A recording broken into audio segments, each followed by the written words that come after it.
Oke, we ready? Oke, jadi nanti teman-teman di reading dikasih waktu 50 menit, 55 menit untuk mengerjakan 50 pertanyaan. Yang mana tips dari saya adalah teman-teman baca soalnya dulu, baru baca teksnya. Oke. Kemudian vocabnya teman-teman nanti yang akan membantu atau sangat membantu teman-teman ketika mengerjakan reading ini. Oke.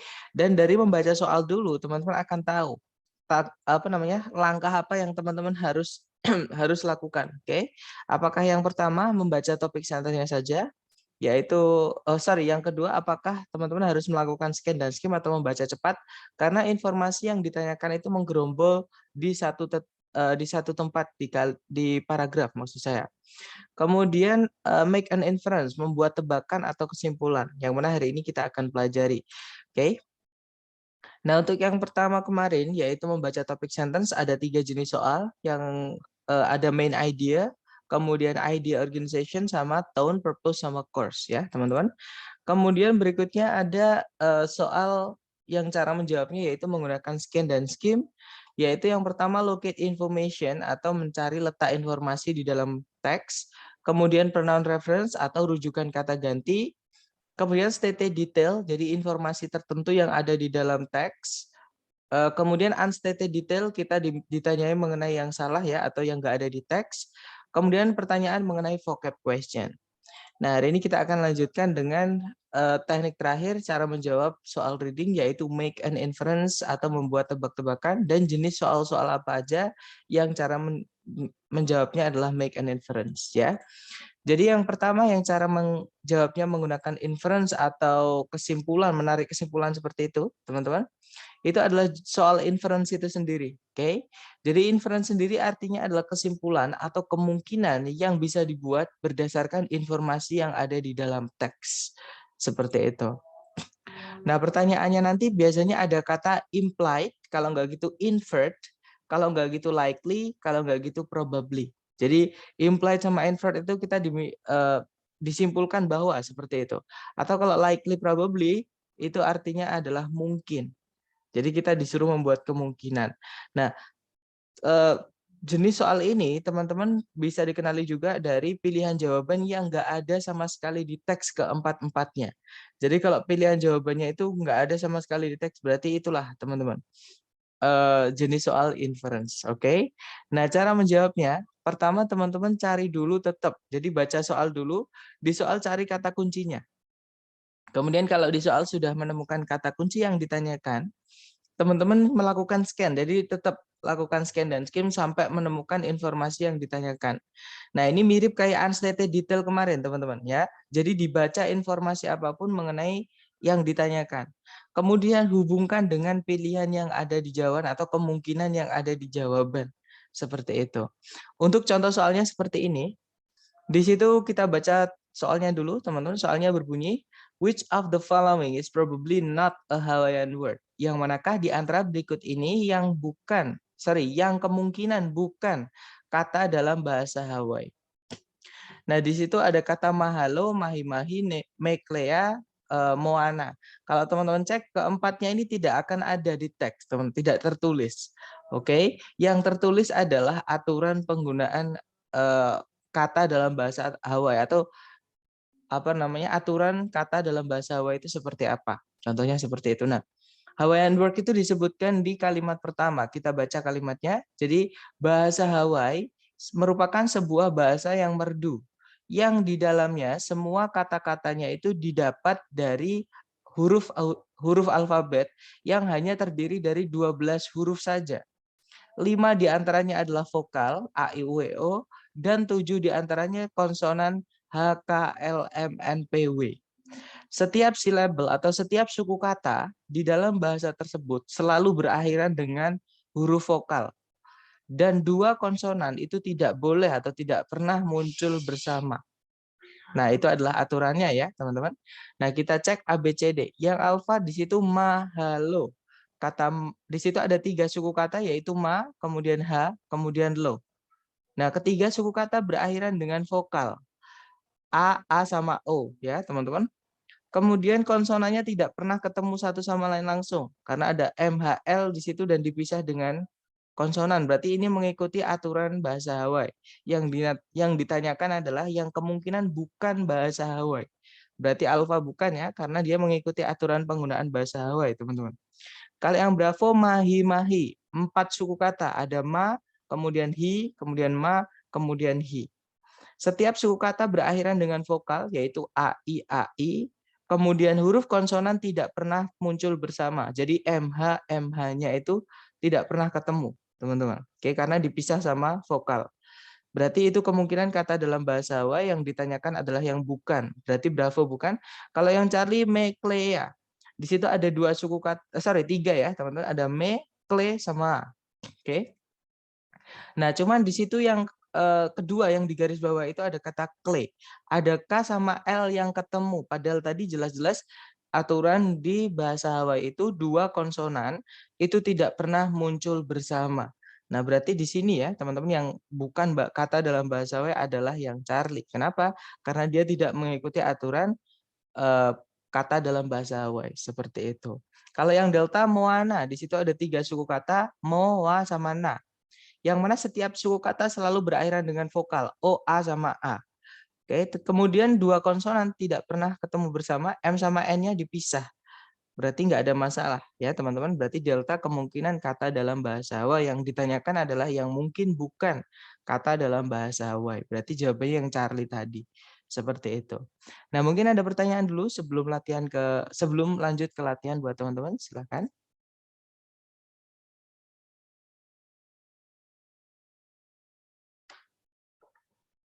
Nggak ada ya teman-teman. Baik, kalau nggak ada sekarang kita coba kelatihan. Teman-teman hati-hati dengan kata yang bisa menjadi petunjuk ya, entah di soal entah di jawaban. Baik, dicoba dulu, yang penting jangan takut salah. Waktunya 2 menit dimulai dari sekarang. Silahkan teman-teman.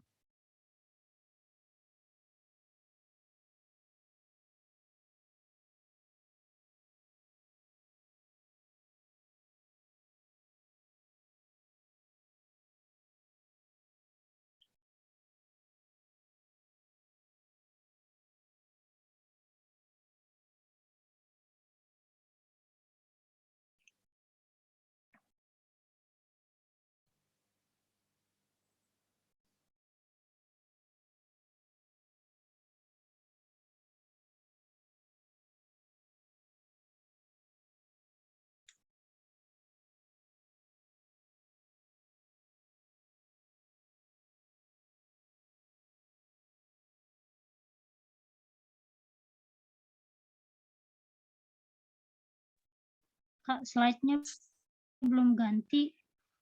Slide-nya teman-teman belum ganti? Semuanya ya? Di aku udah juga.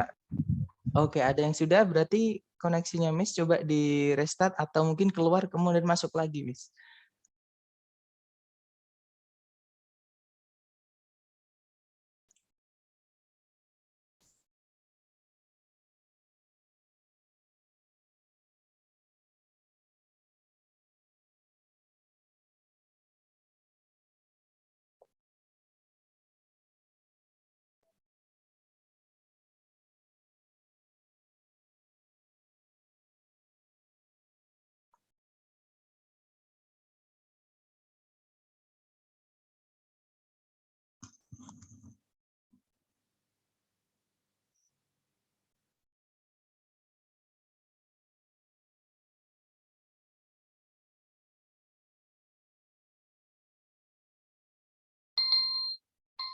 Oke, teman-teman, 2 menit sudah habis. Silahkan jawaban teman-teman dikirim dulu di chat ya. Nanti kita bahas bersama. Silahkan teman-teman.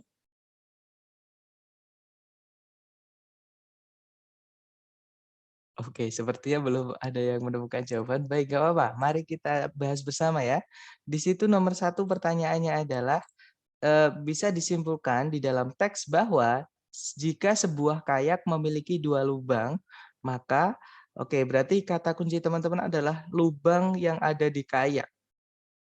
Oke, kita cek teman-teman. Jadi kayak itu disebutkan di paragraf kedua. Kalimatnya berbunyi, kayak adalah sesuatu mirip kano yang telah ditutup atasnya itu dengan sebuah dek. Sebuah kayak itu umumnya dibuat dengan 1 lubang. di decknya untuk satu penumpang. Nah, berarti lubangnya itu untuk penumpang, teman-teman. Namun beberapa kayak itu dibuat untuk dua. Maksudnya untuk dua penumpang karena sebelumnya for one rider, setelahnya for two. Itu apa? Two riders. Jadi sama. Oke, because the deck of a kayak, karena deck dari kayak itu tertutup atasnya kecuali lubang atau lubang-lubangnya untuk penumpang atau penumpang-penumpangnya, kayak bisa terbalik kembali di air dan kemudian rollback itu memutar kembali ke atas tanpa harus terisi air dan harus tenggelam. Maksudnya tanpa harus terisi air dan tanpa harus tenggelam seperti itu ya. Nah, berarti intinya lubang itu adalah untuk penumpangnya. Nah, kalau pertanyaannya dua lubang, berarti harusnya kita cek ABCD yang alfa. It accommodates two riders. Jadi kayak itu menampung atau memuat dua penumpang. Nah, benar ketemu ya, teman-teman. Jawabannya adalah yang alfa. Karena tadi memang lubang di kayak itu untuk penumpangnya, seperti yang gambar di kiri itu. Kalau yang Bravo, kayak itu kurang stabil. Kayak dengan dua lubang itu kurang stabil dibandingkan kayak dengan satu lubang. Tidak ada keterangan kayaknya itu lubangnya itu menentukan kestabilan ya, teman-teman. Jadi tadi hanya menjelaskan kalau lubang itu hanya untuk penumpang gitu aja. Jadi biar air nggak masuk seperti itu. Kemudian kayak dengan lubang itu sama besarnya dengan umia. Tadi nggak ada ya teman-teman dan nggak ada keterangan tentang ukuran ya. Kemudian yang delta, it cannot be used on the ocean. Umia itu tidak bisa, kayak dengan dua lubang itu tidak bisa dipakai di laut.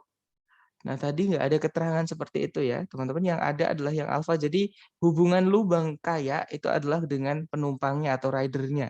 Oke, kalau misalkan dua lubang berarti dua penumpang. Berarti jawaban nomor satu adalah yang alfa. Kemudian nomor dua, it can be inferred from the passage that an example of the animals mentioned might be. Jadi bisa disimpulkan dari teks bahwa sebuah contoh dari hewan-hewan yang disebutkan di teks kemungkinan adalah. Nah, hewan itu disebutkan di kalimat terakhir, teman-teman, paragraf terakhir. Kita baca paragrafnya ya. Di situ paragrafnya berbunyi, umiak itu tidak tertutup atasnya, sebagaimana kayak. Namun, umiak itu merupakan kapal terbuka yang dibuat untuk menampung 10 hingga 12 penumpang. Para Eskimo memiliki sejumlah kegunaan untuk umiak yang merefleksikan ukuran dari kapal tersebut. Sebagai contoh, umiak itu digunakan untuk menarik harta benda dari satu tempat camp menuju ke tempat camp yang lain. Dan umiak digunakan untuk berburu hewan-hewan yang lebih besar, yang terlalu besar untuk diburu menggunakan kayak. Nah, berarti kita cek ABCD hewan yang terlalu besar untuk diburu menggunakan kayak ya, teman-teman. Yang alpha a kangaroo, nggak mungkin kita berburu kanguru pakai perahu ya, teman-teman. Entah umiak, entah kayak, pasti dua-duanya nggak mungkin. Berarti alpha bukan. Kalau yang bravo, a snake, ular kalau di laut itu sebesar-besarnya ular laut masih bisa dibawa pakai kayak ya, teman-teman. Karena ular laut sebenarnya kecil malahan. Berarti Bravo bukan. Kalau yang Charlie, a whale, seekor paus. Nah ini ya teman-teman, jadi nggak mungkin kita membawa paus pakai kayak. Misalkan kalau ditaruh di atasnya, kayaknya yang dibawa sama pausnya. Kalau ditaruh di bawah, misalnya pausnya mati atau berenang, kayaknya malah ke bawah. Berarti ketemu nomor 2 jawabannya yang Charlie. Oke, kalau yang delta, a salmon, seekor salmon. Salmon segede-gedenya masih bisa ya diseret pakai atau dibawa di air pakai kayak. Seperti itu, teman-teman. Oke, berarti nomor 2 jawabannya Charlie. Oke, dari dua contoh mungkin ada pertanyaan, teman-teman? Nggak ada ya? Oke, ada pertanyaan, arti us itu kan sama seperti ya. Us itu artinya banyak sekali, teman-teman. Oke, saya akan tunjukkan hasil pencarian di kamus, teman-teman. Jadi as itu tergantung artinya, tergantung kelas katanya, nanti artinya apa. Kalau as yang artinya sama seperti itu ketika dia diikuti adjektif alias as-nya itu sebagai adverb, teman-teman. Nanti artinya sama. Misalnya as fast as, secepat kayak gitu. Kalau yang di line ke-9 itu as is the kayak, as-nya di situ adalah sama seperti atau bisa diartikan sedangkan juga, teman-teman. Jadi as di situ bisa diartikan sedangkan, sebentar saya akan jadi gini, karena sebelumnya itu kan is not. Jadi umiyak itu tidak tertutup atasnya. As is the kayak. Nah, berarti setelahnya itu bukan is not tapi is aja. Berarti kalau kayak itu atasnya tertutup. Berarti as di situ artinya adalah sedangkan, teman-teman. Oke, untuk memisahkan dua yang berbeda. Sebentar, saya akan tunjukkan as yang ini ya. Jadi sebentar. Jadi itu untuk comparison, sebentar teman-teman. Nah, di sini teman-teman.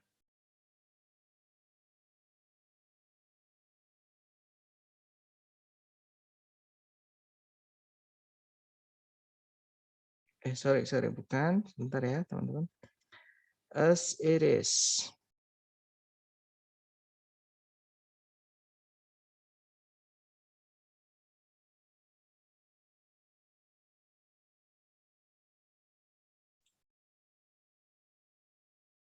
Bukan sama ya teman-teman. Jadi jelas-jelas di paragraf sebelumnya, jadi as di situ bukan artinya sama.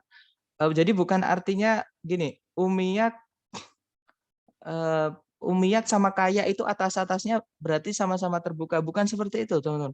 Karena jelas-jelas tadi dijelaskan kalau kayak itu atasnya tertutup di paragraf 2. Masa di paragraf 3 berbeda? Jadi bukan. Sebentar, saya carikan untuk as yang artinya ini, teman-teman. Jadi as memang bisa untuk bilang sama, tapi di sini bukan artinya itu ya. Sebentar, karena banyak sekali hasil pencarian as yang conjunction itu ada 17 hasil, teman-teman. Sebentar, saya mau screenshot yang artinya sama dengan itu.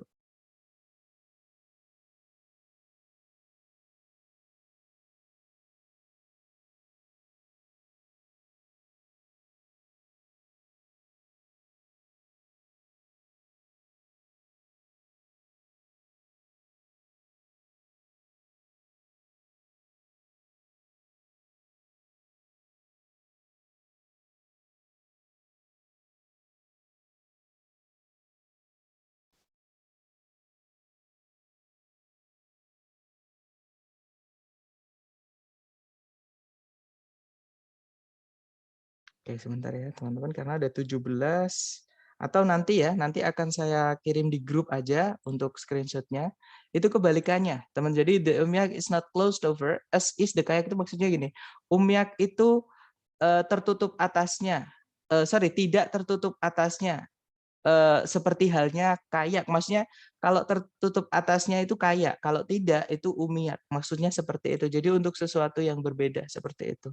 Nanti saya kirim untuk hasilnya karena 17 saya takutnya nanti memakan waktu di pertemuan ini ya, teman-teman. Baik, kita lanjut dulu. Mungkin kalau nggak ada pertanyaan, atau mungkin ada pertanyaan dulu yang lain, teman-teman. Atau nanti ketika teman-teman sambil mengerjakan akan saya carikan. Oke, nggak ada ya. Berarti kalau gitu kita lanjut ke nomor berikutnya, nomor 345. Teman-teman coba dulu. Waktunya berarti 3 menit dimulai dari sekarang. Silakan teman-teman.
Oke, 3 menit sudah habis. Silahkan jawaban teman-teman dikirim di chat ya. Silahkan teman-teman. Ada Charlie, Bravo Charlie. Oke, mari kita cek bersama. Di situ nomor 3 pertanyaannya disimpulkan di dalam teks bahwa, nah ternyata di soal nggak ada kata kuncinya. Kalau di soal nggak ada kata kuncinya, teman-teman baca jawabannya ya. Di situ jawabannya atau kata kuncinya di jawabannya, teman-teman. Di jawaban yang alfa, di situ tertulis daun-daun dari California Redwood saja yang berubah menjadi coklat di musim gugur. Kalau yang Bravo, daun-daun dari Giant Sequoia saja yang berubah menjadi coklat di musim dingin. Kalau yang Charlie, daun-daun dari kedua jenis pohon yang disebutkan di teks itu berubah menjadi coklat di musim dingin. Kalau yang Delta, daun-daun dari tidak satupun jenis pohon yang disebutkan di teks itu berubah menjadi coklat di musim dingin. Nah, intinya adalah ngomongin tentang perubahan daun ya, teman-teman, perubahan warna daun. Mari kita cek di situ kata kuncinya adalah California Redwood atau Giant Sequoia, intinya jenis pohonnya di situ. Yang mana dia disebutkan di kalimat kedua, teman-teman. Kalimat kedua berbunyi, kedua jenis konifer yang awet hijau atau selalu hijau California Redwood dan Giant Sequoia ditemukan tumbuh secara native atau secara asli hanya di negara California saja. Nah, tadi ada kata evergreen conifers. Evergreen itu artinya selalu hijau atau awet hijau. Seperti itu, everlast atau abadi. Jadi hijau abadi kayak gitu, teman-teman. Maksudnya dia warnanya nggak bisa berubah, entah itu di musim apapun. Oke, alias selalu hijau. Nah, berarti tadi yang menyatakan kalau kedua-duanya tidak bisa berubah warnanya adalah yang delta. Berarti jawabannya adalah delta. Daun-daun dari tidak satupun jenis pohon di teks itu berubah menjadi coklat di musim dingin. Seperti itu. Kemudian nomor 4, it can be inferred from the passage that the Sierra Nevadas are bisa disimpulkan dari teks bahwa Sierra Nevada itu, Sierra Nevada disebutkan di kalimat terakhir paragraf 1. Kita baca kalimatnya, California Redwood itu ditemukan sepanjang pantai utara dari negara tersebut, maksudnya California, teman-teman. Kemudian sedangkan Giant Sequoia itu ditemukan di tengah-tengah daratan dan pada ketinggian yang lebih tinggi atau di daratan yang lebih tinggi di sepanjang lereng bagian barat dari Sierra Nevada. Nah, Sierra Nevada itu punya lereng. Kita cek ABCD yang punya lereng apa? Yang alpha. A type of giant redwood, sejenis giant redwood. Bukan ya, teman-teman, karena redwood tadi adalah nama pohon. Pohon tidak punya lereng. Oke, kemudian yang Bravo, a coastal community itu gerombolan pantai atau sekelompok pantai. Sama, pantai nggak punya lereng ya, teman-teman. Bravo bukan. Kalau yang Charlie, a group of lakes, jadi sekelompok danau. Danau sama kayak pantai ya, dia nggak punya lereng, teman-teman. Kalau yang Delta, a mountain range, itu bukit barisan atau barisan gunung atau gunung apa ya, pegunungan seperti itu, teman-teman. Nah, berarti itu ya, teman-teman, yang punya lereng adalah mountain range. Berarti nomor 4 Sierra Nevada itu adalah bukit barisan tadi, jawabannya delta. Kemudian nomor 5, which of the following is implied in the passage? Yang manakah di antara berikut ini bisa disimpulkan di dalam teks? Nah, kata kuncinya belum ada. Kita cek yang alpha. Giant Sequoia itu lebih tinggi dibandingkan California Redwood. Nah, ini ngomongin ketinggiannya, teman-teman. Kalau yang Bravo, California Redwood itu tidak sama besar kelilingnya dengan Giant Sequoia. Nah, ini ngomongin besarnya kelilingnya. Kalau yang Charlie, California Redwood itu memiliki bobot atau berat lebih besar dibandingkan Giant Sequoia. Ini ngomongin beratnya. Yang keempat, yang Delta, makhluk-makhluk hidup yang lain itu lebih besar dibandingkan Giant Sequoia. Nah, ini ngomongin membandingkan Giant Sequoia dengan makhluk hidup yang lain. Katanya Giant Sequoia itu ada yang lebih besar dibandingkan Giant Sequoia. Mari kita cek, teman-teman. Tadi di paragraf 1 belum ada ya, itu ngomongin tempatnya, yang paragraf 1 sama karakteristiknya, seperti itu.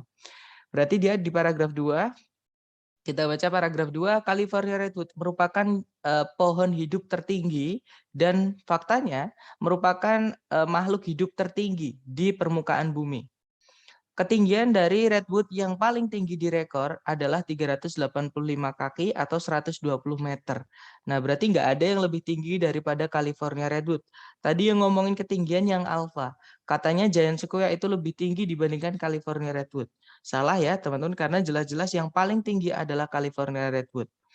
Kita baca lagi. Meskipun tidak setinggi California Redwood dengan ketinggian hanya 320 kaki atau 100 meter, Giant Sequoia Giant Sequoia itu meskipun demikian merupakan yang terbesar dan yang paling besar dan merupakan makhluk hidup yang paling besar. Nah, berarti nggak ada yang lebih besar makhluk hidup ya, teman-teman, dibandingkan Giant Sequoia.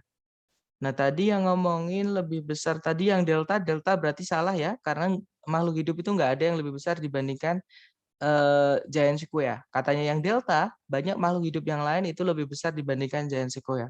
Nah, berarti secara teks itu berbeda, berarti delta bukan. Kalau berikutnya Giant Sequoia, sorry, tadi sampai mana? Oke, di sini ya, meskipun tidak sama, sudah ini tadi teman-teman. Giant Sequoia itu memiliki ukuran atau diukur memiliki ukuran lebih dari 100 kaki atau 30 meter di sekeliling base itu batangnya ya. Jadi di sekeliling batangnya. Jadi kelilingnya atau apa ya kelilingnya itu teman-teman itu 30 meter dengan berat lebih dari 6.000 ton. Nah, di sini yang disebutkan beratnya hanya punyanya Giant Sequoia saja. Tadi California Redwood tidak ada beratnya, berarti kita tidak bisa membandingkan beratnya. Otomatis yang Charlie salah, teman-teman. Jadi yang Charlie bilang kalau California Redwood itu katanya memiliki berat yang lebih besar dibandingkan Giant Sequoia.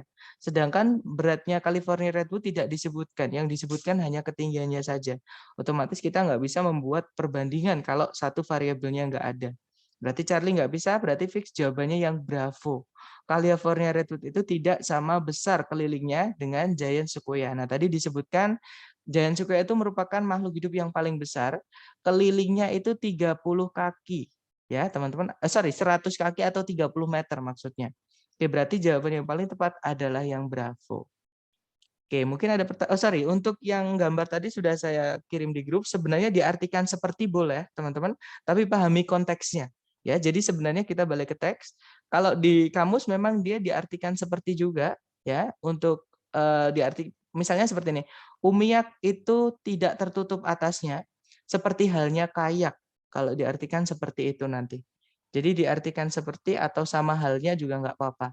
Nah, maksudnya sebelumnya tapi tidak tertutup yang maksudnya sama halnya yang tertutup ya atau seperti halnya kayak gitu. Jadi lebih lebih enak diartikan seperti halnya karena nanti kalau sama halnya nanti kira-kira banyak yang mengartikan kaya sama umia itu sama, sedangkan di sini informasinya beda. Seperti itu. Jadi tetap stick to konteks ya, teman-teman. Jadi tetap kita balik ke konteks karena disebutkan kalau di paragraf 2 itu kayak atap atasnya tertutup kecuali lubangnya untuk penumpangnya. Sedangkan umiak itu tidak tertutup atasnya, seperti itu. Jadi maksudnya di sini membandingkan kayak dengan umiak. Oke, barusan saya mengirimkan gambar di grup. Itu hasil pencarian untuk as yang konteks itu tadi, teman-teman. Gimana? Mungkin ada pertanyaan lagi? Silahkan.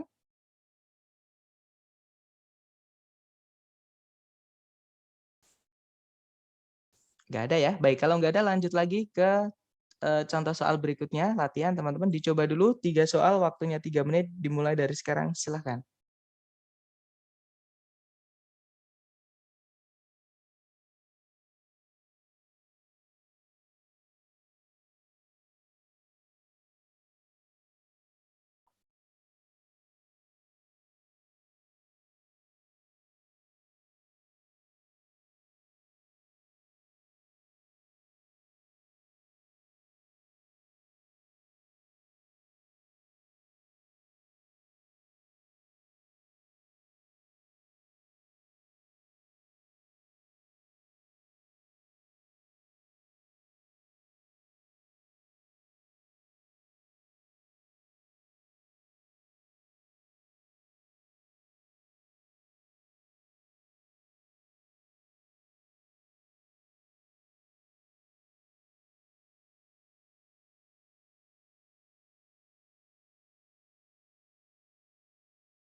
Oke, 3 menit sudah habis. Silahkan jawaban teman-teman dikirim di chat ya, sedapatnya dulu. Kemudian kita bahas bersama. Oke, ada jawaban Delta Alpha Bravo sama Alpha Charlie Alpha. Mari kita cek, teman-teman. Di situ nomor 6 pertanyaannya, versi monopoli yang berbahasa Prancis kemungkinan akan mencakup sebidang bangunan yang bernama. Oke, kata kuncinya adalah versi monopoli. Kalau ada yang berbahasa Prancis ya, kalau nggak ada ya versi monopoli gitu aja, teman-teman. Di situ versi monopoli disebutkan di paragraf 2. Kalimatnya berbunyi, meskipun permainan itu sekarang dipublikasikan dalam berbagai macam bahasa dan versi dengan lokasi dan nama-nama tempat yang disesuaikan dengan bahasa targetnya, maksudnya bahasa yang dipakai di papan tersebut. Jadi misalkan kalau bahasanya Prancis yang tadi ya, berarti harus ada tempat yang namanya dari Prancis. Misalnya kalau Indonesia pasti ada Borobudur, ada Monas dan sebagainya. Seperti itu. Nah, kalau Prancis kita cek A, B, C, D yang ada tempat yang dari Prancis ya. Yang alpha di situ Atlantic City, New Jersey, bukan Atlantic City, New Jersey itu dari Amerika, teman-teman. Germantown, Pennsylvania juga Amerika, Boardwalk itu juga di Amerika. Nah, yang ada satu-satunya di pilihan yang tempatnya di Prancis adalah yang Delta, yaitu Menara Eiffel, ya teman-teman. Berarti nomor 6 jawabannya adalah yang Delta. Oke, lanjut number 7. Di situ it is implied that Darrow selected Atlantic City as the setting for Monopoly because disimpulkan bahwa Darrow itu memilih Atlantic City sebagai settingan dari Monopoly karena Darrow itu disebutkan di lanjutannya tadi ya, teman-teman. Jadi kalimat kedua. Kalimatnya berbunyi, permainan tersebut ditemukan di tahun 1933 oleh Charles Darrow. Di masa puncak-puncaknya masa depresi atau Great Depression, ini nama kejadian sejarah, teman-teman. Oke, Darrow yang tinggal di Germantown atau yang berasal dari Germantown, Pennsylvania, dia sendiri itu nganggur di masa finansial yang sulit itu. Dia mengatur atau menyeting permainan awalnya atau permainan aslinya itu tidak seperti yang diduga-duga, yaitu di rumahnya Germantown, tapi malah di Atlantic City, New Jersey. Situs dari berbagai macam tempat-tempat liburan sebelum masa depresi. Di mana dia sebenarnya berjalan di sepanjang Boardwalk dan mengunjungi Park Place. Nah, di tadi teman-teman kita hubungkan ya. Jadi New Jersey itu alasannya karena di situ banyak tempat-tempat hiburan, tempat-tempat liburan sebelum masa depresi. Oke, kita cek yang alpha, it brought back good memories, jadi membawa kembali kenangan-kenangan yang indah, yang baik. Kemungkinan alpha bisa karena dia hidup di masa depresi ya, masa finansial krisis besar-besaran Eropa dan Amerika, teman-teman. Jadi intinya Barat waktu itu lagi krisis seperti krisis moneter. Jadi si Darrow itu bikin permainan ini untuk mengingatkan kembali masa-masa sebelum masa yang sulit itu. Kemungkinan alfa bisa, kita tahan dulu. Yang Bravo, keluarganya berasal dari Atlantic City. Bukan ya, teman-teman, jelas-jelas di situ disebutkan kalau Darrow who lived in Germantown, Pennsylvania. Jadi Darrow itu dari Germantown, Pennsylvania, bukan dari Atlantic City, New Jersey. Oke, berarti Bravo bukan. Kalau yang Charlie, orang-orang Germantown bakalan marah jika dia menggunakan Germantown. Sama sekali tidak ada keterangan yang menyebutkan orang-orang Germantown. Apalagi bakalan marah. Karena kalau misalkan Germantown dipakai berarti Charlie bukan ya, karena nggak nyambung dengan yang sudah kita baca tadi. Yang Delta Atlantic City itu lebih besar dibandingkan Germantown. Tidak ada yang ngomongin ukuran. Ya tadi dikasih alasan Atlantic City, New Jersey itu merupakan situs dari berbagai macam tempat-tempat liburan sebelum masa depresi. Jadi Delta bukan. Ya teman-teman, fix jawabannya berarti yang alpha karena Atlantic City itu membawa kenangan yang bagus seperti itu atau yang indah. Oke, lanjut lagi number 8, Parker Brothers kemungkinan. Nah, pertanyaannya adalah mengenai Parker Brothers yang dia disebutkan di kalimat terakhir, teman-teman. Kalimatnya berbunyi, Darrow membuat permainan pertamanya itu dengan tangan, maksudnya sendiri tanpa mesin, dan menjualnya secara lokal-lokal saja sampai akhirnya Parker Brothers membeli hak-hak atas monopoli di tahun 1935 dan mengambil langkah pertama menuju produksi massal hingga hari ini. Nah, berarti Parker Brothers itu memproduksi mainan. Kita cek ABCD yang bilang kalau Parker Brothers perusahaan pembuat mainan. Yang alfa perusahaan penjualan tanah dan bangunan, bukan ya teman-teman. Yang Bravo a game manufacturing company, perusahaan pembuatan game. Nah, ketemu ya, jawaban nomor 8 adalah yang Bravo. Kalau yang Charlie sekelompok temannya Charles Darrow, bukan ya teman-teman, karena dia membeli hak-haknya monopoli untuk diproduksi massal, untuk dijual lagi, seperti itu. Berarti Charlie bukan. Kalau yang Delta, sebuah perusahaan pendesain mainan. Bukannya kalau pendesain itu dia tidak membeli hak milik, hak cipta dan sebagainya, dia hanya membuat jasa untuk desainnya saja. Seperti itu. Berarti Delta bukan fix, jawabannya adalah yang Bravo. Nah, kita lanjut lagi, teman-teman. Nah, itu tadi adalah jenis-jenis soal inference atau membuat kesimpulan dari informasi yang ada di teks seperti itu. Nah, sebelum kita lanjut ke soal terakhir yang cara menjawabnya juga membuat inference atau menebak, ada pertanyaan dulu dari teman-teman, silahkan.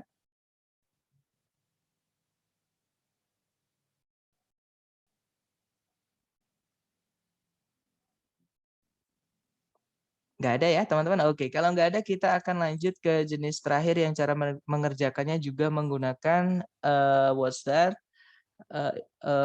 Inference ya, atau kita menebak, yaitu jenis soal transition. Nah, transition ini adalah transisi ya teman. Transisi itu perpindahan paragraf. Jadi nanti teman-teman akan ditanyai kira-kira kalau misalnya sebelum teks ini saya mau masukkan paragraf, itu nanti membahas apa? Atau kira-kira setelah teks ini, kalau mau saya masukkan satu paragraf lagi, paragraf itu membahas tentang apa? Jadi suruh nebak topik yang akan dibahas atau topik yang sebelumnya bisa dibahas, seperti itu. Ya, nanti cara mengenalinya, ada kata preceding biasanya ya, teman-teman. Preceding itu artinya yang mendahului atau sebelumnya. Kalau following yang mengikuti, berarti setelahnya. Seperti itu.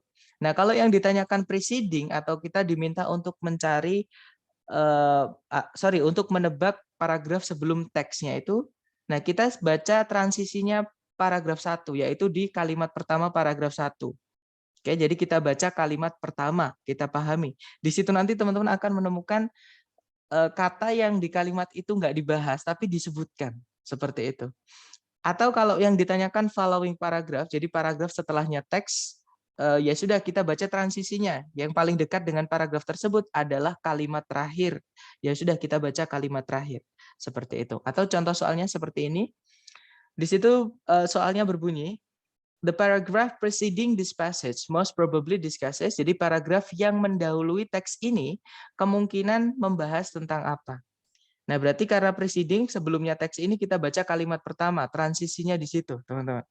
Kalimat pertama berbunyi, mitos mengenai lautan yang lain membahas Davy Jones, yang di dalam cerita rakyat merupakan seorang raja yang berhati kejam yang menempati dasar laut.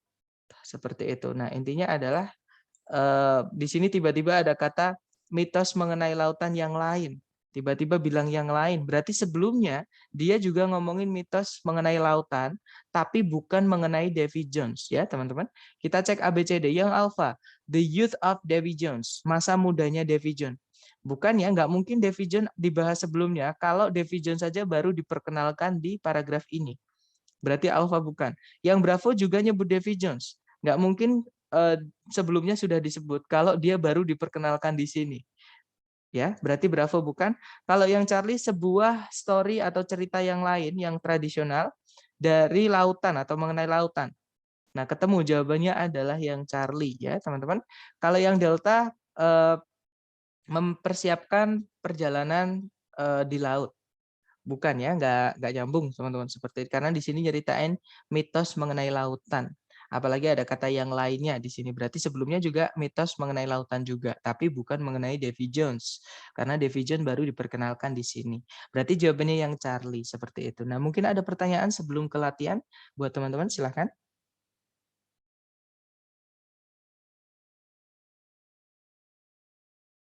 Kalau nggak ada, mungkin ada sedikit informasi teman-teman untuk jenis soal ini jarang sekali keluar. Tapi kemarin waktu saya baru tes ini dia keluar, teman-teman. Jadi mari kita latihan ya. Silahkan dicoba dulu. Di sini ada 2 soal. Waktunya berarti 2 menit. Dimulai dari sekarang. Silahkan teman-teman.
Oke, 2 menit sudah habis. Silahkan jawaban teman-teman dikirim di chat dulu ya. Kemudian kita bahas bersama, silahkan. Oke, ada jawaban Alpha Charlie, ada Alpha Bravo juga. Mari kita cek ya, teman-teman. Di situ nomor 1 pertanyaannya, paragraf yang mendahului teks ini kemungkinan akan membahas di situ sebelumnya. Berarti kita baca kalimat pertama, teman-teman. Kalimat pertama berbunyi, program yang lain yang penting dalam mempopularisasikan ilmu pengetahuan adalah Kosmos. Nah, kita cek. Berarti di sini sebelumnya karena tiba-tiba ada kata program yang lain. Berarti ngomongin tentang program yang mempopularisasikan ilmu pengetahuan juga, tapi bukan Kosmos ya, teman-teman.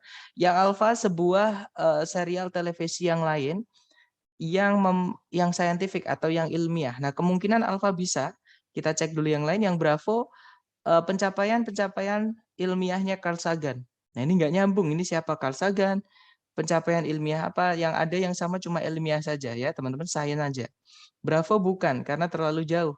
Kalau yang Charlie, Pulitzer Prize yang dimenangkan oleh Carl Sagan. Sama, Carl Sagan itu siapa? Nggak jelas, nanti loncat idenya.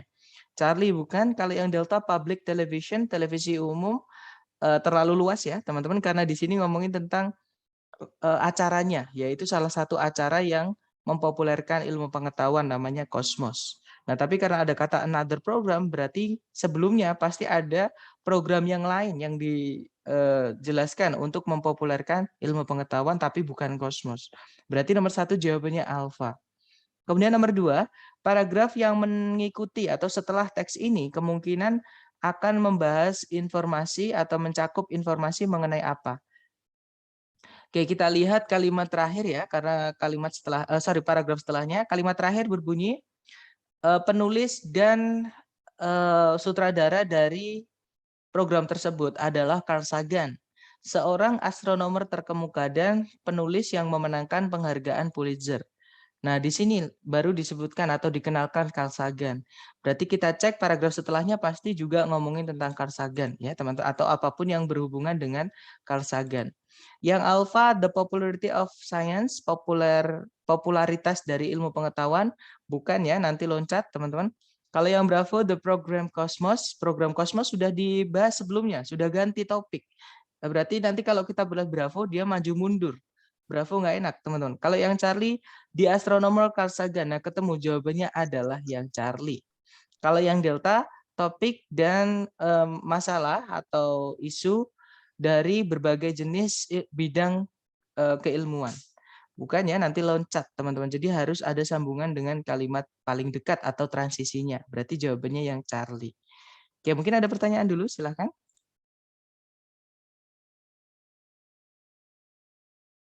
Nggak ada ya? Oke, kita lanjut ke nomor berikutnya, teman-teman. Dicoba dulu nomor 3 dan 4, waktunya 2 menit, dimulai dari sekarang, silahkan.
Oke, 2 menit sudah habis. Silahkan jawaban teman-teman dikirim di chat.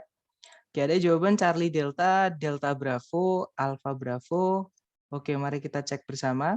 Di situ nomor 3 pertanyaannya, paragraf yang mendahului teks di atas ini kemungkinan besar membahas tentang apa? Karena yang mendahului atau precede, kita baca kalimat pertama.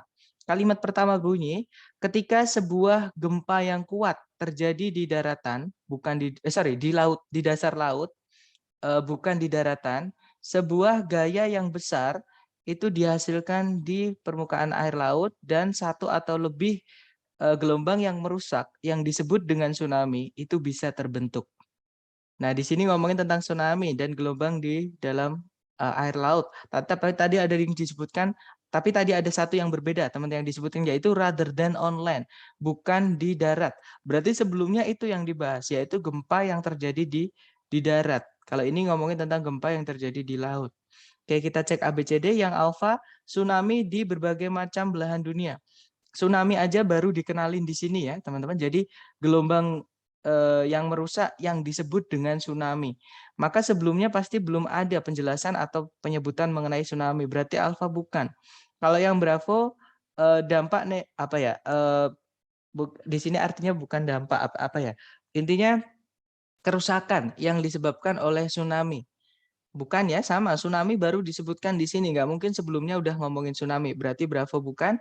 Kalau yang Charlie, land-based earthquakes. Jadi gempa yang berdasar di darat atau yang terjadi di darat. Nah, ketemu.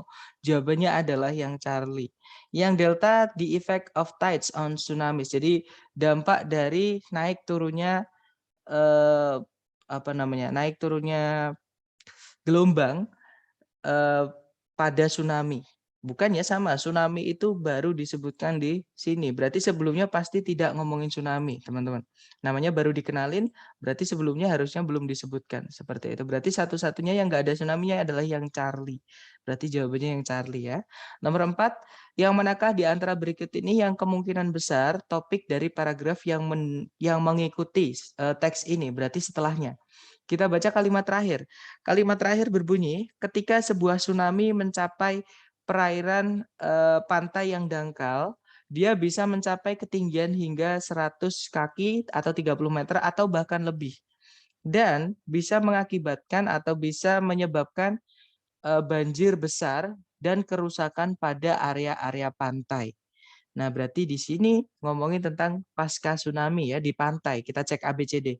Yang alpha the causes of tsunamis, jadi penyebabnya tsunami, bukan penyebabnya, malah dampaknya ya, teman-teman. Berarti alpha bukan. Kalau yang Bravo the destructive effects of tsunamis on the coast. Nah, ini teman-teman. Jadi akibat kerusakan, maksudnya dampak kerusakan yang disebabkan oleh tsunami di daerah pantai. Nah, berarti jawabannya adalah yang Bravo. Kalau yang Charlie, perbedaan antara tsunami dan tidal waves. Nah, nggak nyambung dengan kalimat terakhir, nanti loncat. Tidak koheren atau kohesi ya, teman-teman. Berarti Charlie bukan. Kalau yang Delta, jarak yang ditempuh atau di cover oleh tsunamis. Nah, itu juga bukan. Itu tadi yang disebutkan ketinggian, bukan jaraknya ya, teman-teman. Yang mana 100 kaki atau 30 meter tadi. Itu ketinggian, bukan jarak. Berarti fix jawabannya adalah yang Bravo tadi, dampak kerusakan yang disebabkan oleh tsunami di daerah pantai.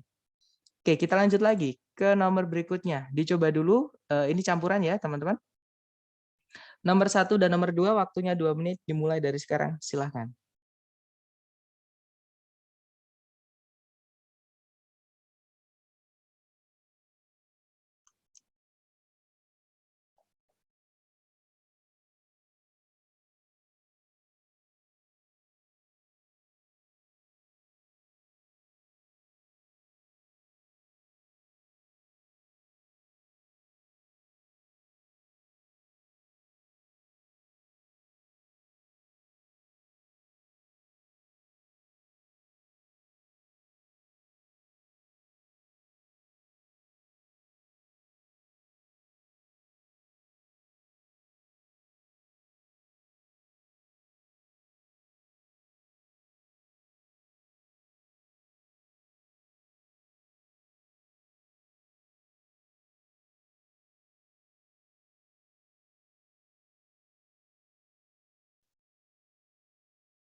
Oke, 2 menit sudah habis. Silahkan jawaban teman-teman dikirim di chat sedapatnya dulu ya. Nanti kita bahas bersama. Silahkan teman-teman. Oke, ada jawaban alpha delta. Alpha delta, baik. Semuanya menjawab alpha delta. Mari kita cek bersama. Ada delta delta juga. Oke, mari kita cek bersama. Nomor 1, paragraf yang mendahului teks di atas ini kemungkinan besar membahas apa? Berarti kita baca kalimat pertama. Kalimat pertama berbunyi, sekte Mennonite Church yang paling konservatif adalah Old Order Amish dengan 33.000 member atau anggota yang saat ini hidup utamanya di negara bagian Pennsylvania, Ohio, dan Indiana. Nah, tadi ada kata the most conservative sect of Mennonite Church. Kalau diartikan, sekte Mennonite Church yang paling konservatif adalah Old Order Amish. Berarti sebelumnya itu ngomongin tentang sekte Mennonite Church secara umum, ya teman-teman, atau sekte-sekte yang lain. Nah, karena di sini baru dikenali yang paling konservatif. Berarti yang sebelumnya yang bukan tidak konservatif, tapi yang tidak sekonservatif Old Order Amish. Mari kita cek ABCD. Yang alpha, other more liberal sects of Mennonite. Jadi sekte-sekte Mennonite yang lain yang lebih liberal. Nah, liberal itu lebih bebas. Kalau konservatif itu artinya kaku ya, teman-teman, atau conserve. Conserve itu menjaga yang nenek moyang mereka atau pendahulu mereka sudah ajarkan. Jadi mereka menolak perubahan seperti itu. Oke, berarti alfa kemungkinan bisa, kalau yang Bravo di mana Menones tinggal, nah itu kemungkinan di situ sudah apa namanya? Di mana Menones tinggal bukan itu ya, teman-teman. Karena di sini lebih ngomong ada perbandingan itu tadi, the most konservatif tadi. Kalau yang di setelahnya ini dia ngomongin tempatnya All Order Amish saja, bukan ngomongin yang lain, ya. Kemudian yang Charlie gaya hidup Amish yang bergerombol atau berkomunitas. Bukan juga karena Amish baru disebutkan di sini atau dikenalkan di sini. Nggak mungkin sebelumnya udah ngomongin tentang Amish. Berarti Charlie bukan. Kalau yang Delta Mennonites yang paling konservatif. Nah, yaitu Old Order Amish yang mana dia dibahas di paragraf ini. Berarti bukan ya kalau sebelumnya ngomongin selain itu tapi masih nyambung dengan itu yaitu yang sekte-sekte Mennonites yang lain atau secara umum. Berarti jawabannya yang alfa. Oke, kemudian nomor 2, yang manakah di antara berikut ini kemungkinan tidak ditemukan di perkebunannya Amish? Nah, di sini kata kunci, berarti ini pertanyaan mengenai inference tadi, teman-teman. Ada kata would probably, kemungkinan tidak akan ditemukan. Seperti itu. Berarti kata kuncinya dulu kita cari. Kata kuncinya di situ adalah on an Amish farm. Jadi di sebuah perkebunannya Amish. Kita cek di situ perkebunan atau farm atau peternakan ya. Itu muncul di kalimat di line kelima, 56 teman-teman. Kalimatnya berbunyi, mereka, maksudnya orang-orang Amish itu hidup di peternakan atau perkebunan tanpa radio, tanpa televisi, tanpa telepon, tanpa lampu-lampu listrik, dan tanpa mobil. Nah, berarti kita cek ABCD. Intinya mereka hidup tanpa teknologi. Ini kembali ke konservatif tadi, teman-teman. Konservatif itu menolak perubahan. Maksudnya di sini dia menolak teknologi. Jadi mereka kepercayaan mereka harus mengikuti aturan yang sebelumnya sudah diturun-temurunkan. Seperti jadi nggak boleh pakai radio, nggak boleh pakai televisi, terutamanya elektronik intinya ya. Berarti kita cek ABCD yang elektronik. Sorry teman-teman. Yang alpha, a hammer, sebuah palu. Itu bukan elektronik, berarti kemungkinan masih bisa ditemukan di Amish farm ya. Alpha bukan. Kalau yang bravo, a cart, sebuah gerobak. Dia juga bukan elektronik, kemungkinan bisa ditemukan di Amish farm. Yang Charlie, a long dress, pakaian panjang, juga kemungkinan bisa ditemukan karena bukan elektronik. Jawabannya adalah yang Delta, a refrigerator, artinya kulkas. Nah, kulkas itu temannya radio, temannya televisi, telepon, electric light, dan seterusnya. Ya, teman-teman. Berarti jawaban nomor 2 adalah Delta.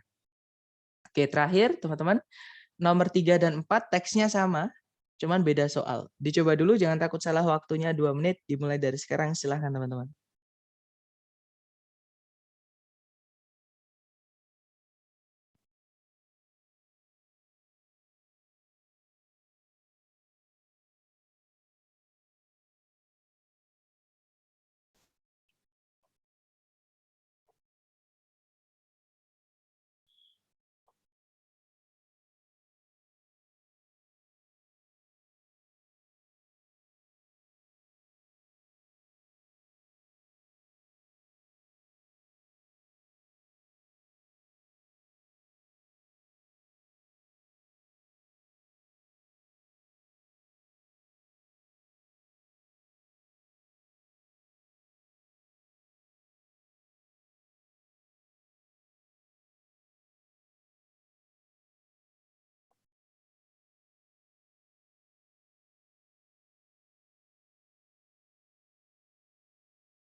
Oke, 2 menit sudah habis. Yang sudah nemu jawaban boleh dikirim di chat, kemudian kita bahas, teman-teman.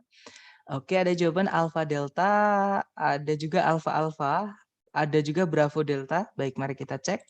Di situ nomor 3 pertanyaannya bisa ditarik kesimpulan, bisa diinferkan dari teks bahwa quilting bee itu, nah quilting bee itu muncul di kalimat terakhir ya teman-teman.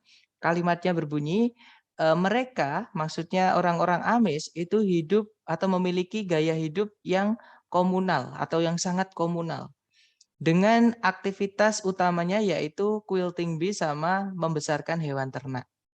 Nah, kalau teman-teman cek di kamus, quilting bee itu satu kata ya, teman-teman. Dia adalah suatu kegiatan, jadi si para wanitanya itu kumpul sama anak-anak biasanya, dia kumpul jadi satu tempat seperti ini.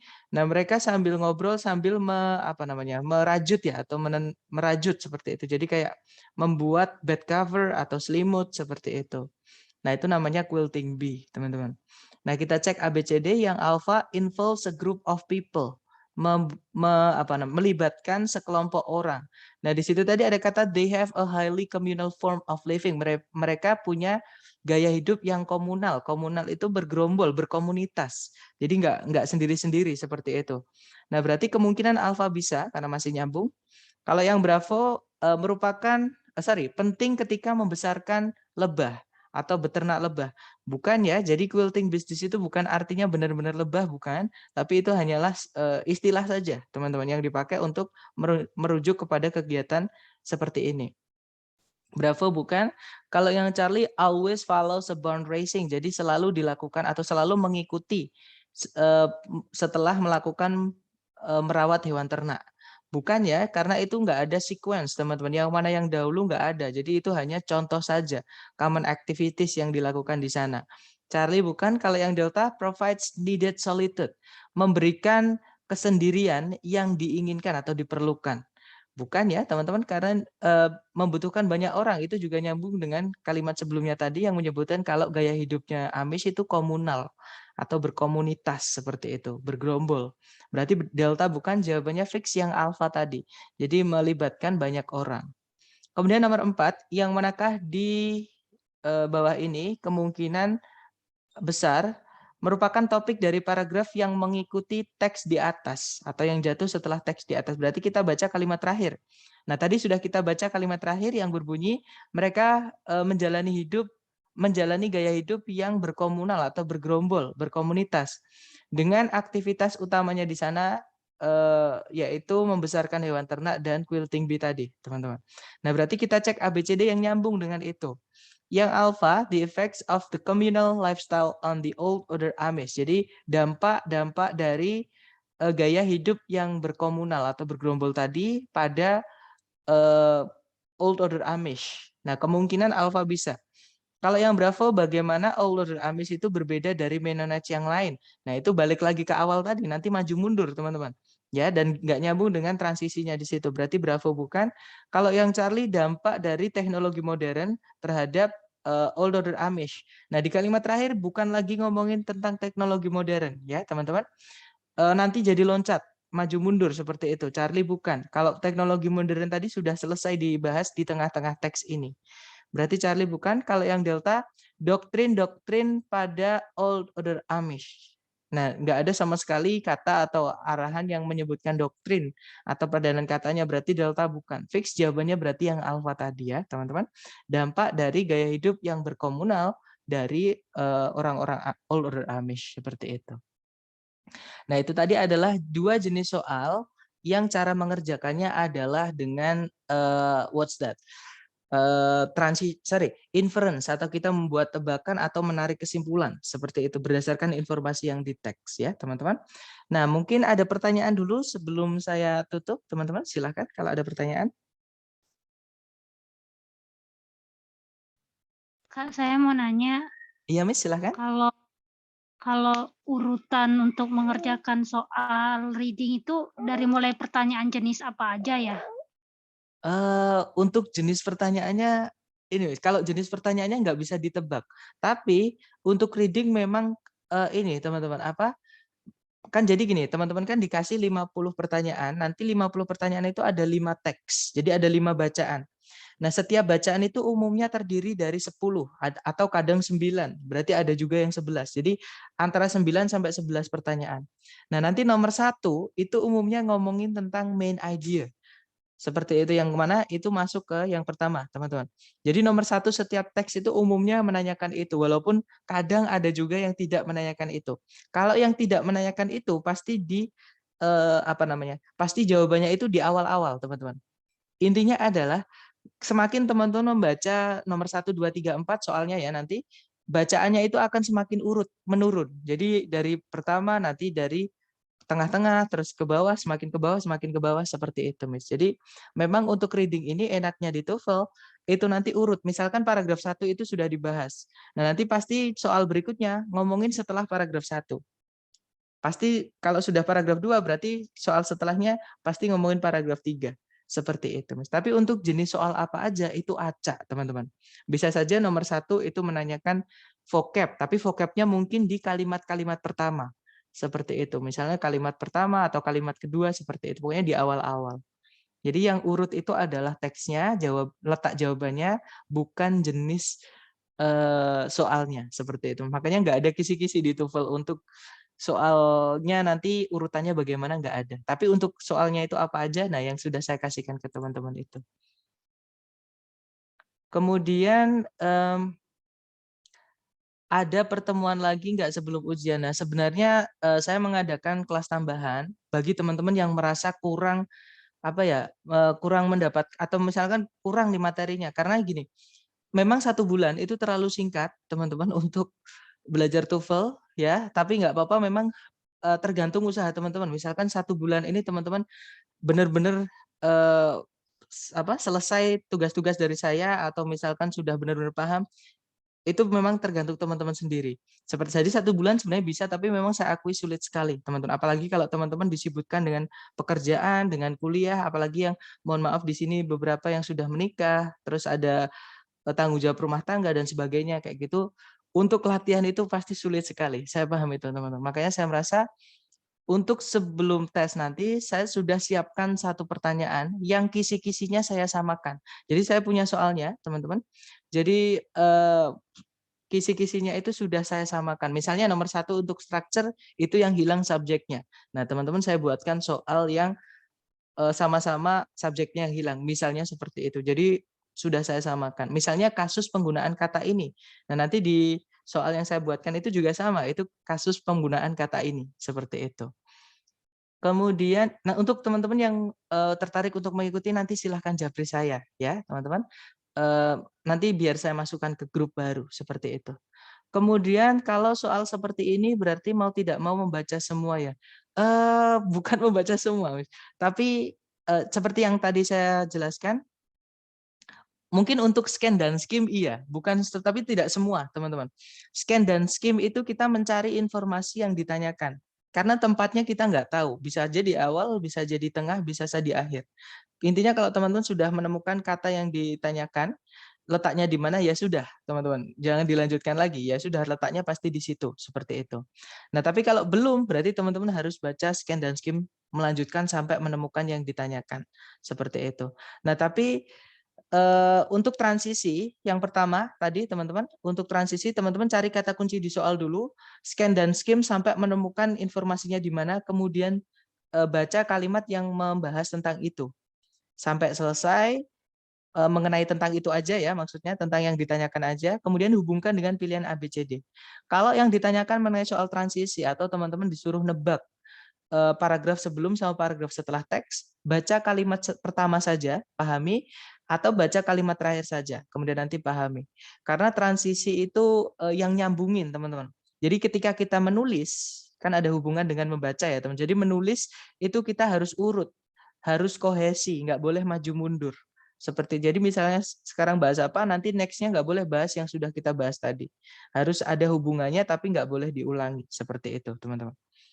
Kemudian cara nebak arti phrasal verb. Nah, phrasal verb itu adalah makna ya, makna sebuah kata atau itu kasus dengan vocab, teman-teman. Nah, untuk nebaknya ini memang gini ya, harus lewat konteks, teman-teman. Jadi sama kayak vocab kemarin, soal vocab, teman-teman kan kalau vocab cara menjawabnya dibaca kalimat sebelumnya, kata itu dikandung, kemudian kalimat yang kata itu yang mengandung kata itu sama kalimat setelahnya. Seperti itu. Jadi 3 kalimat. Nanti di situ teman-teman akan tahu konteksnya. Oh, ini artinya itu. Seperti itu phrasal verb. Seperti itu. Nah, sama kayak vocab, kalau teman-teman nggak tahu artinya, teman-teman bisa lihat konteks sebelum kalimat yang mengandung itu sama sesudahnya. Nanti dari konteks itu teman-teman akan dapat. Nah, misalkan nih teman, saya tahu kok pasti ada beberapa teman-teman di sini yang merasa bagaimana kalau vocab saya kurang. Nah, sama kayak saya dulu, teman-teman. Reading ini merupakan apa ya? Vocabnya tinggi-tinggi, susah-susah. Nah, untuk teman-teman yang merasa vocabnya masih sangat terbatas, nggak apa-apa. Latihan aja, teman-teman. Oke, intinya banyakin latihan seperti itu. Kemudian untuk ujiannya hari dan jam berapa ya, Mister? Harinya ada 3, teman-teman. Jadi teman-teman nanti untuk ujian pertama hari Jumat besok itu sesuai jam kelas ya. Kalau sore boleh memilih sore, boleh memilih malam sih. Misalkan sore nggak bisa, sesi malam bisa. Seperti itu. Kemudian apa namanya? Oh ya, sudah ya. Jadi harinya, misalkan teman-teman Jumat nggak bisa, itu hari Sabtu bisa. Jamnya sama, sore atau malam, teman-teman ya. Sama, misalkan teman-teman Sabtu nggak bisa, hari Minggu juga tetap bisa untuk ujian pertama. Jadi milih Jumat, Sabtu, atau Minggu. Oke. Jamnya sama, teman-teman. Jam 3 sampai jam 4 lebih 10, atau jam 7 sampai jam 8 lebih 10 malam. Seperti itu. Kemudian untuk kelas tambahan apakah ada biaya? Gratis untuk periode ini ya, teman-teman. Karena memang sebelum-sebelumnya saya tarik untuk apa namanya, biaya tambahan, tapi untuk periode ini saya gratiskan. Teman-teman nanti kalau tertarik silahkan japri saya, oke? Kemudian kisi-kisinya nanti bisa di grup atau enggak? Kalau di grup nggak bisa, teman-teman, karena nanti takutnya sama lembaga ternyata nggak boleh. Karena ini memang inisiatif saya sendiri, saya paham teman-teman pasti merasa banyak sekali ada yang kurang karena entah tertabrak kuliah, tertabrak kerja, banyak lah kayak gitu. Jadi saya bikin sendiri, antusias saya sendiri, tanpa ada lembaga ya. Intinya nggak saya share di grup, takutnya nanti loh kok ini kok dikasih kisi-kisinya seperti ini. Takutnya teman-teman, jadi buat jaga-jaga. Kemudian nanti kalau mau tes langsung japri WA ya. Ya, atau nanti teman-teman saya buatkan video cara tes atau mekanisme tesnya gimana, sistem tesnya gimana. Nanti saya buatkan video ya teman-teman. Nanti saya kirimkan link, insya Allah setelah sesi malam akan saya kirimkan. Kemudian ujiannya berbasis komputer gitu dengan dimunculkan persoal atau soalnya bisa dibuka sekaligus ya, Mister. Soalnya nanti, jadi gini teman-teman, saya kirim link, kemudian nanti Google Drive ya teman-teman. Di Google Drive itu ada 5 file, lembar jawaban, sama soalnya ada 4. Jadi yang tiga itu listening, structure sama reading, sama audionya. Nah teman-teman download dulu untuk lembar jawabannya ya. Kemudian setelah lembar jawaban terdownload diganti nama ya teman-teman. Misalnya diganti nama, tulisannya biasa aja. Jadi apa namanya, huruf awalnya aja yang besar ya. Misalnya saya tulis di chat teman-teman. Jadi misalnya nama saya Priski Abimanyu Isnain dan nama lengkap ya. Isnain seperti ini. Jadi di lembar jawabannya, file Excel-nya nanti di-download diganti nama itu. Kemudian setelah mengganti nama, teman-teman download file soal-soalnya, kemudian dikerjakan. Waktu mengerjakan adalah 3 jam setelah setelah soal dikirimkan. Jadi soal saya kirimkan di WA ke teman-teman Japri. Misalnya teman-teman Japri saya nih, saya sudah siap mengerjakan sekarang dan saya kirimkan. Nah itu di WA ada tulisan di bawahnya tuh, terkirim pukul berapa. Nah nanti paling lambat itu 3 jam dari waktu tersebut, seperti itu. File Excel-nya nanti dikirimkan di atau file Excel-nya nanti saya kirimkan di grup aja. Nanti teman-teman ganti sesuai nama masing-masing seperti yang saya contohkan di kolom chat tadi, ya. Kemudian remedinya ada berapa kali atau mengulangnya boleh berapa kali. Untuk mengulang kalau teman-teman mengikuti waktu yang disediakan sama lembaga ya. Jadi ada 3 kali tes. Tes pertama itu besok Jumat, kalau nggak bisa Sabtu, kalau nggak bisa Minggu. Itu yang pertama.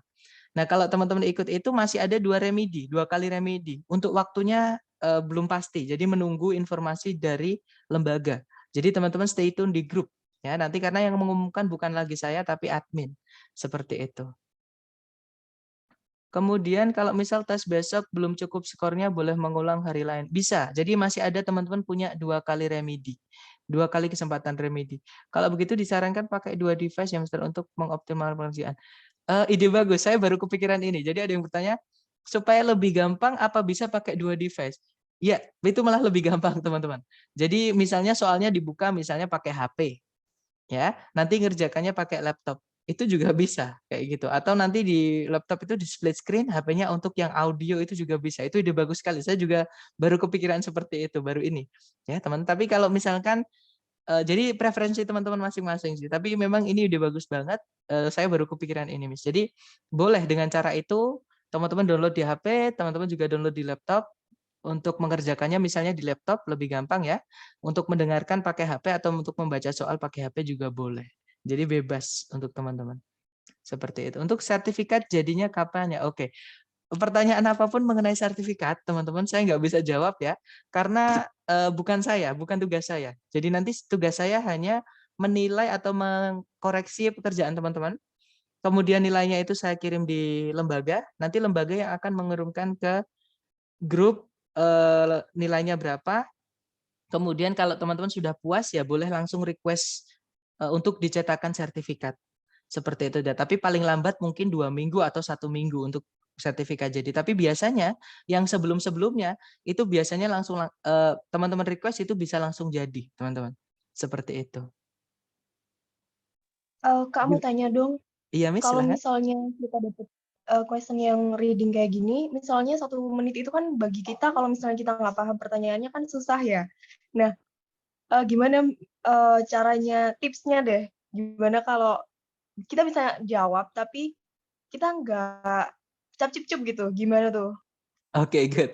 Nah, itu juga saya dulu juga pernah di masa itu, Miss. Jadi reading itu saya jadi saya belum pernah sebenarnya dulu memang saya pakai buku ini juga, tapi saya belum pernah ngajar reading. Jadi saya dulu ngajarnya cuma listening sama structure aja, teman-teman. Oke. Nah, reading itu waktu itu saya masih bingung caranya karena saya sendiri juga satu, orangnya malas membaca, teman-teman.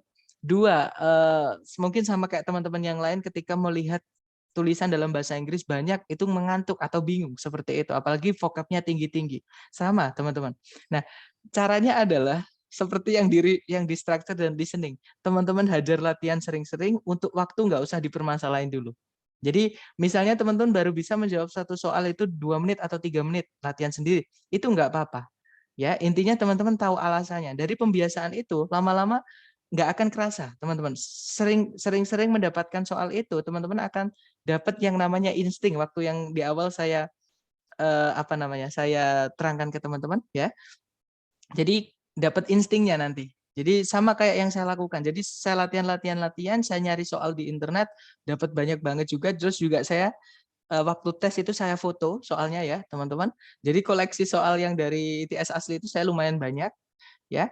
Jadi saya latihannya ya latihan gitu. Kemudian kalau misalkan nanti saya ragu, kadang saya tanya ke teman saya yang ngajar reading.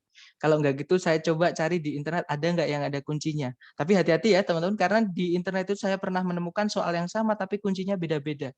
Karena di internet yang nulis bisa banyak sekali, yang upload bisa banyak sekali. Seperti itu. Jadi hati-hati. Atau kalau nanti teman-teman latihan butuh penjelasan apapun, bisa japri saya walaupun teman-teman sudah nggak belajar di sini nggak apa-apa ya. Intinya teman-teman latihan aja. Sama saya juga masih latihan teman-teman, kita belajar bareng seperti itu. Mister, untuk ujian yang reading, structure dan listening itu masing-masing waktunya berapa lama ya ketika ujian? Jadi kalau teman-teman tes yang di sini nanti, teman-teman, itu akumulasi. Jadi semuanya 3 jam. Jadi itu strateginya teman-teman sendiri ya. 3 jam itu misalnya listening dibagi berapa, reading berapa, structure berapa. Tapi kalau teman-teman nanti di tes yang dari ITS asli, teman-teman, nah itu nanti waktunya listening itu hanya 12 detik per soal.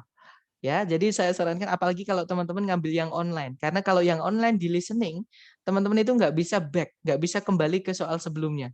Jadi misalnya nomor 1 belum terjawab, kan layar otomatis pindah ke nomor 2. Belum terjawab ya sudah langsung terhitung salah, seperti itu. Oke, jadi kalau di yang asli 1 soal 12 detik untuk listening, untuk structure 1 soal itu 30 detik, tapi teman-teman jangan khawatir karena di structure kalau di online itu bisa balik ke pertanyaan sebelumnya. Seperti itu. Jadi bisa maju mundur seperti itu. Kemudian kalau di reading itu 1 menit seperti yang kita latihan setiap hari itu, teman-teman. Ya, itu untuk ketika tes. Seperti tes asli maksudnya, bukan tes yang dari lembaga. Kalau yang dari lembaga ini preparation, teman-teman, hanya tes preparation saja. Kemudian tes 3 jam kalau misal kita ngirimnya nggak kerasa kelebihan dari jam itu, teman-teman set timer ya, kalau bisa set timernya 2,5 jam. Karena kalau udah melebihi 3 jam, saya dikasih tahu untuk dari lembaga ya teman-teman untuk tidak menerima jawaban teman-teman. Jadi nanti sambil di timer seperti itu. Dan untuk teman-teman yang mau request soal, karena link akan saya kirimkan ketika teman-teman request saja. Nah, teman-teman sebelum request pastikan device-nya sudah siap. Takutnya baru rebahan, belum dinyalain laptopnya, belum apa-apa, teman-teman udah request, nanti waktunya kesita untuk menyalakan laptop, menyiapkan device. Jadi teman-teman waktu WA saya untuk request soal itu pastikan device-nya sudah siap. Teman-teman tinggal ngerjakan saja seperti itu. Gimana? Mungkin ada pertanyaan lagi, teman-teman?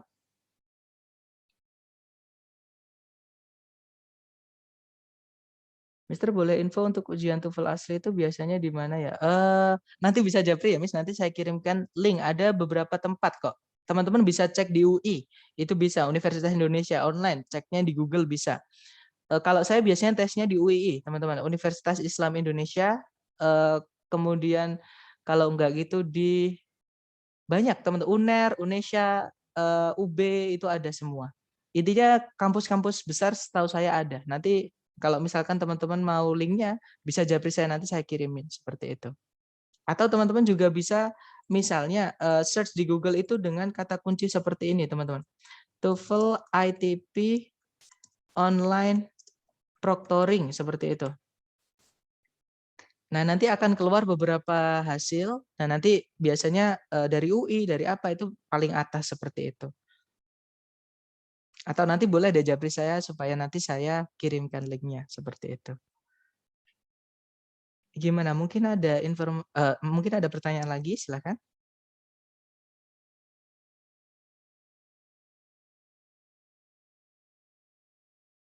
Nggak ada ya, teman-teman?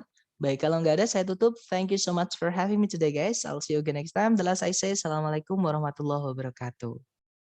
Waalaikumsalam. Terima kasih banyak, Kak. Kak. See you next time when I see you.